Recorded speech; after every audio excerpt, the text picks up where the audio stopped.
Hi guys. So today's subject is a roughly 3-foot lever. In my case, this one's exactly 3 feet long. It's a half span, which means it's half of my arm span. It goes from fingertip to my breastbone. On me, that's about 3 feet.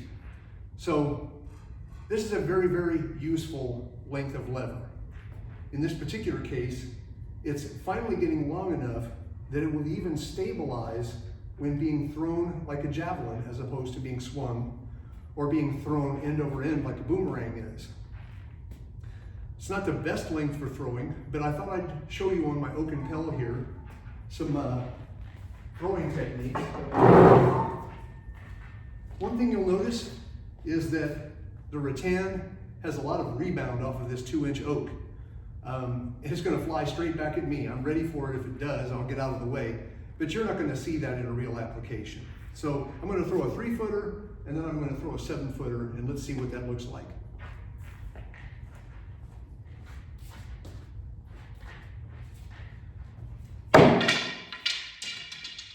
That didn't look like it would be fun to eat. Again, you always want to find the balance point. The 7-footer is easy to do that with. I had to get out of the way of that one. That one was coming right back at me. So I know that my 67-year-old body's technique is awful now. I get that. But I think I was able to show you that it's something you wouldn't want to have thrown at you if you could avoid it. A thrown weapon, especially if you have backup weapons after it, is a fantastic tactic in a real-world fight.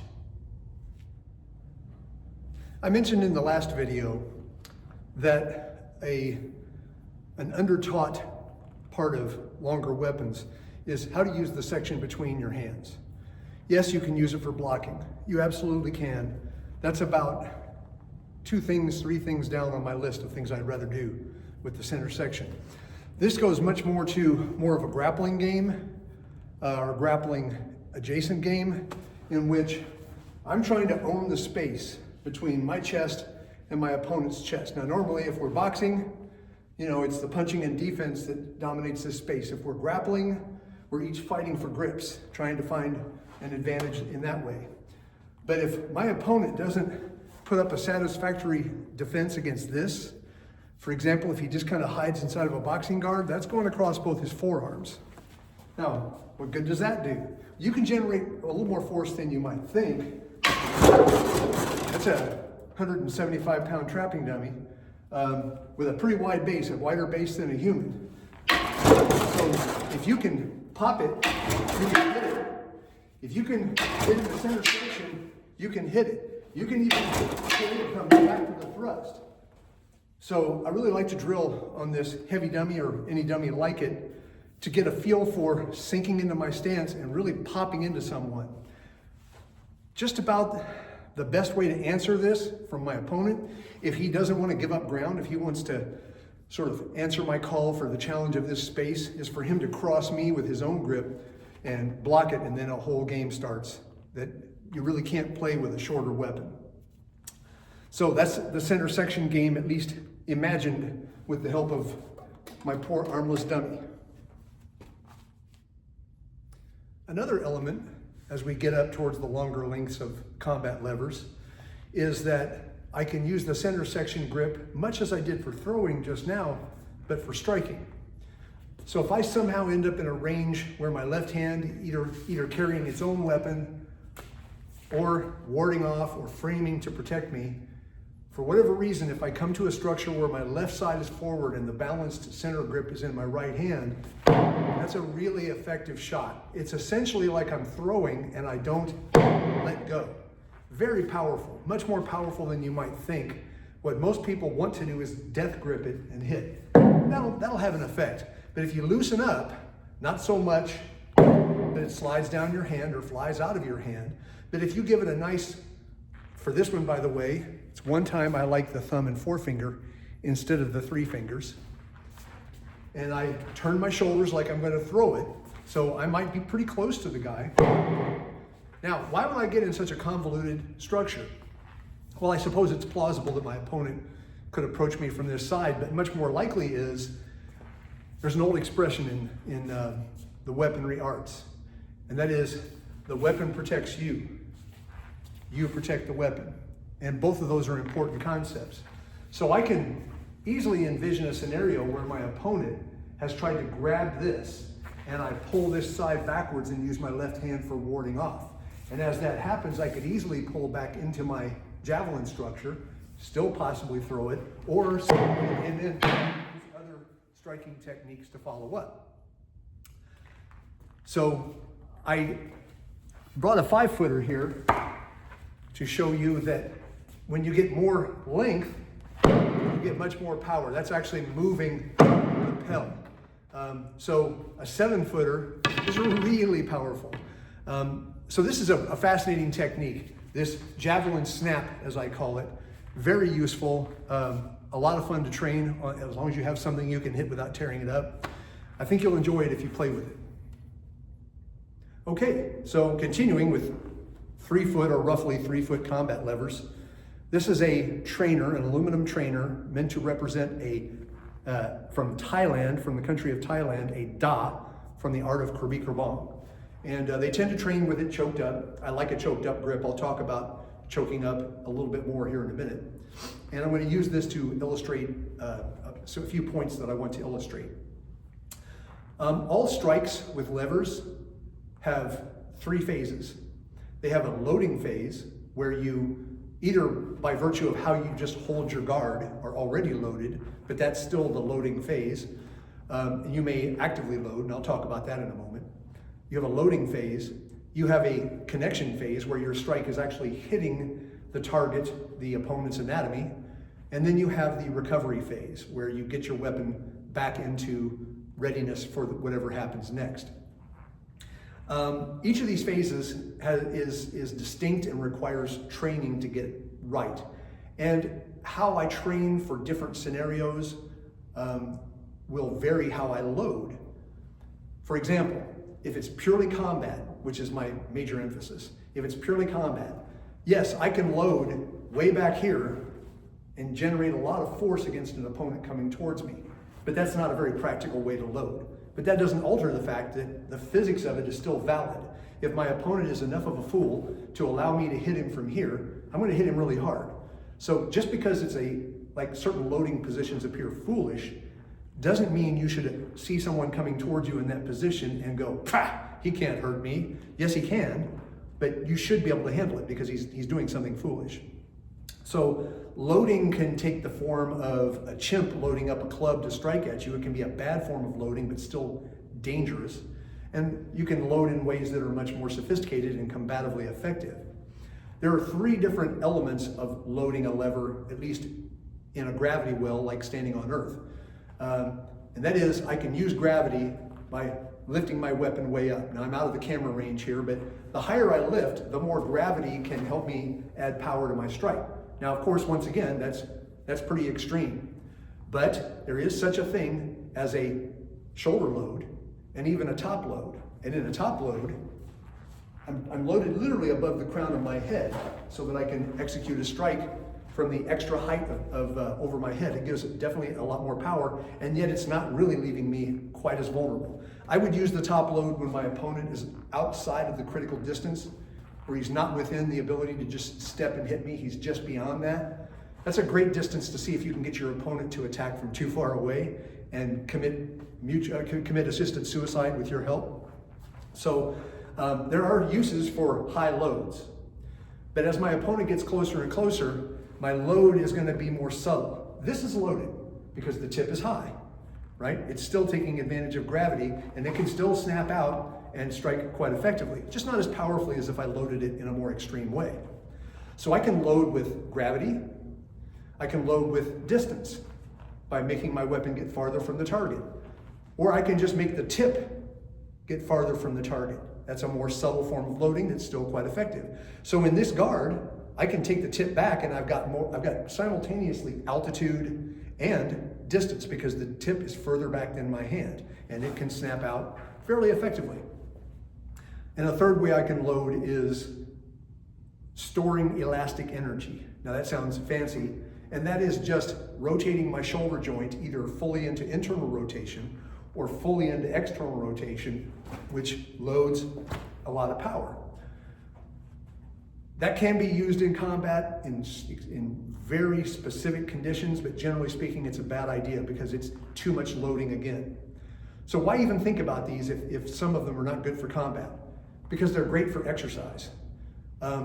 When I take a heavier lever, and a 3-foot lever will always have more rotational resistance to being manipulated than a shorter lever will have. By just sheer dint of its length, it's going to be more difficult for you to manipulate as you swing it around. So I do a lot of exercise by torquing and swinging levers as hard as I can, many times a day, trying to keep my body as combat ready as I can, even though those aren't the movements that I would use in combat. When I start using just more sophisticated movements, the weapon feels like it weighs a lot less than it would have if I had never trained this way. So I really like, as an exercise program, practicing big flamboyant twirling motions, but I don't fool myself into thinking that they are combative. So my whole point with all of that is that your load can be height, stored elastic energy, and distance. And it can really generate a lot of force. Now, that force, if you miss the target, which is hitting the target is the second phase, right? Well, if I miss the target, none of that kinetic energy is transferred into the opponent. It's still there, heading back towards my anatomy. That's a bad deal. So you need to develop dampening techniques that allow you to take that momentum and sort of get it under control and get yourself back into a guard. And so that's another element of combat lever training. And the longer the lever gets, the more it can become an issue. So you can, as I said, you can use this evil for good by practicing big elaborate twirling motions with big elaborate dampening motions, and dampening motions that bring you right back to your loading position again. That's a lot of fun to do. It's performative. If you are a stuntman in a movie, it's a very flashy way to wield a weapon. Not necessarily what I want to do in combat. So that's a little bit on the rotational momentum of a lever, and I'm not going to teach you the techniques for dampening, but I want you to know that they exist. The simplest dampening technique is to keep your weapon under control and snap it and just bring it back. Now, any kinetic energy that you transfer to the target is just retracted back this way. So that's much easier than doing big, powerful fireball techniques. So keep in mind the difference between the combat and the performative and the exercise. But they all have their place. So if your 3-footer is a staff or a stick or a club, meaning it's blunt, there's nothing sharp to grab to injure yourself, then you have a lot of options for gripping. I already showed you the center section grip for throwing and for the snapping, sort of faked throwing technique. The center grip can also be used as a shield, very useful for that. The bigger and longer the weapon gets, the better shield it becomes. I prefer to shield with my left hand so that I can use this hand for grabbing, hitting, or wielding another weapon. There's an entire system of Filipino martial arts that uses a staff or a spear in one hand and a stick or a sword in the other hand. And it's really fascinating to train that art. So center section grip, super useful. I can grip it all the way at one end, and with a rattan stick, it's pretty light. I can still do my long backhand diagonal with it. I can use it for harassment techniques, try to bait my opponent into grabbing it so I can draw him in and go to grappling. So there are definitely things I can do holding on to the very end. I also can use it with a thrusting grip to come in. So a lot of things you can do with this. I prefer, if I were going to fight with this, I'd probably choke up for my default setting. Choking up gives you a counterweight on this end. Not much of a counterweight, but it definitely takes leverage off the other end. And when you have a counterweight, whether it's an extended secondary lever like this, or a big heavy metal ball like you would find on a lot of European longswords, you can throw that secondary weight and it brings out a snapping strike to the target. It's very effective, very quick, nice shot. And a lot of that is achieved by this counterweight helping me. It's tougher to do that snapping strike holding on like this. It puts a lot of torque on your hand. So that's a cute trick that you can do with a club length or a club type weapon by simply choking up. You can get yourself a lot of snap out of it. Other ways I can grip this is two-handed. Now two-handed, like a katana, like a Japanese weapon, or like a lot of European two-handed sword work, this is a really useful way to fight with a combat lever. Your two hands when you teach them to work with each other and not just swing it like it's a baseball bat, but learn how to use your two hands like a fencer, like a kendo fighter, and teach them how to work in conjunction. It's amazing what things you can do with a combat lever that gets longer. And you can use those techniques all the way out into spear and staff fighting into long lengths. So two hands is great. One interesting thing about a two-handed grip is you always have the option of letting go with one hand and coming right back to your two-handed grip. That creates interesting possibilities in your training and in your application. You also could use it in reverse grip. I don't like reverse grip for combat. I do like it as my lever gets longer. It's a much easier way to carry it around. So mostly the reverse grip is a convenience grip, or maybe you have it in your hand like that, as I mentioned in the last video, after you have disarmed someone. So there are a lot of different ways to grip this thing, a lot of different ways to use it. Now I will show you some examples of the 3-footer. By no means a comprehensive list, but I would be remiss if I didn't mention fencing weapons. This is probably 3 or 4 inches longer than 3 feet, but it's within the category. This is my original foil when I started fencing 30 years ago, more than 30 years ago. It's got a French grip on it, and a French grip, I bought the French grip with my teacher's advice because it's the simplest grip to start with. It forces you don't have the ergonomic advantage of an orthopedic grip, so it forces you to learn properly how you finger, how you hold on with your thumb and forefinger. This thing is balanced perfectly and it goes exactly where I want it to go. If I want to send it over there, it goes right over there. But then when I want to manipulate my opponent's weapon, this grip will not suffice. It's too fragile. This is for thrusting. It's for landing my shot and feeling very accurate. But my bottom 3 fingers come in to assist whenever I want to bash his sword about a little bit. Bash is a bad word. It's more take the blade, beat it, parry. I need the support of my bottom 3 fingers when I do that. But if I then hold with those 3 fingers on my thrust, the point will be flying all over the place and I'll be inaccurate. So I go right back to my pinch.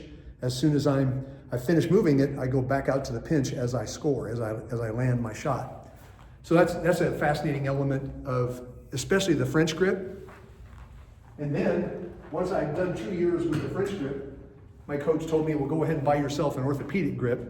And this is one example of an orthopedic grip. And it feels like you're holding a pistol in your hand. It's really solid. Your weapon manipulations are much stronger with an orthopedic grip. You do take a hit on your accuracy. You have to really learn to let go and pinch because your hand wants to hold this handle so much. But once you adapt, it's a fantastic combination of stability with still the ability to get a lot of accuracy. So that's my orthopedic foil.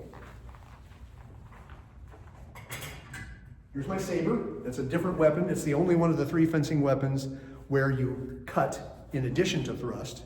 You can score both ways.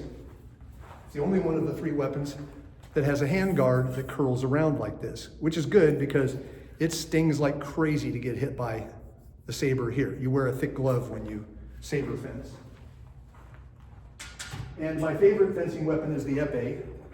So it's my teacher's favorite weapon too. Maybe that's why it's mine. The blade, compared to a foil, is much more robust. It's much thicker. Here's the épée. Here's the foil. This blade is triangular in cross section. This one's rectangular in cross section. This blade has a lot more whippiness to it. When you get hit by this blade, it feels like someone hit you with a BB on low power. This one hurts when it hits. It takes a lot more force to bend this one than it does this one. The épée is also the only weapon of the 3 where the entire body is legal target, which takes away the right-of-way convention, which is a real selling point. So another culture has swords within this length, and that's, of course, the Japanese culture, the legendary, this is not a katana, this is a bokken, a wooden Japanese sword. This is not my favorite bokken. It comes with a plastic scabbard so you can practice drawing and cutting, but this is a bokken. My favorite bokken I imported from Japan, and the company that sold me these said, we are the last company in Japan that makes these, and this might be our last run, so I bought a couple of them. I love these. These are my favorite 3-footers to train with. I use them all the time. When I first actually got any formal training in Japanese swordsmanship, it was in 1978. A young man who went to college in my hometown here was from Japan, found out that I taught Tai Chi. He was really fascinated by Tai Chi and wanted to learn the long form, so I agreed to teach him, and he said, can I pay you by teaching you Kendo instead of paying you money? I said, absolutely, that sounds fantastic. And I said, I don't have a shinai, where can I get a good shinai? Now shinai is the bamboo sword they use in actual Kendo sparring and competition. He says, we don't need a shinai. He goes, just get a stick. So I went down to the woods and I found what seemed to me to have a katana-like curve to it. And just by sheer dumb luck, I picked, I don't know what kind of wood it is, but I picked something that lasted forever. This still has some of its underbark on it, or knot holes on it. I know every inch of this thing by feel. I've trained with this weapon for more than 50 years, and I really like it. It has turned out to be able to take whatever I want to give it that's on a concrete floor. It won't break. I love this thing. I've had this a long time. I already showed you the Tai Da. Here's a replica of a European longsword, fits within the same category. The cross pommel is fantastic, the cross guard. Really useful for manipulating your opponent's weapons and getting the length of their weapon trapped in this little crevice here. You can dominate, get on top, and work your opponent over pretty easily. I like this a lot. You do have to learn that you have new secondary levers besides this secondary lever. These secondary levers can do a lot of damage to you if you hold your weapon incorrectly. So that's an interesting element of the European longsword. Very similar sword is the Chinese Darngim. Now again, these are plastic trainers. And a Darngim does have a cross guard. It's not quite as pronounced, but it's got a similar handle. It's double bladed like the European longsword. Darngim. Gim, if I understand correctly, means a two-edged blade. Dao means a one-edged blade. Those two words are sometimes translated as knife and sword. So this would be called a knife, even though it's getting closer to 4 feet than 3 feet. This is a Chinese broadsword. Pretty heavy weapon, very point heavy, good for exercise.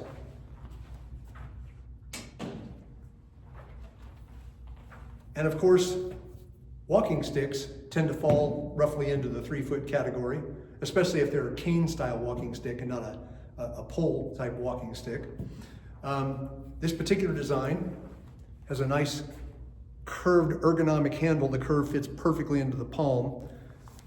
This is a powerful weapon for thrusting, and you don't really look dangerous when you're walking around with it. I like that a lot now that I'm getting older. I can walk around quite innocuously with this and have a personal weapon with me all the time. I really like this design. I bought this Irish blackthorn stick online. I don't like it too much. I don't like the feel of it, but it's an example of another walking stick style weapon. It's got thorny protuberances all up and down its length that make it a little bit dangerous to get your hand around this end, but it can certainly do a number on someone as a result. So that takes care of the half span weapon length. Next time we're going to move on to the 4-foot weapon length. I think you'll enjoy that very much. Have a good day.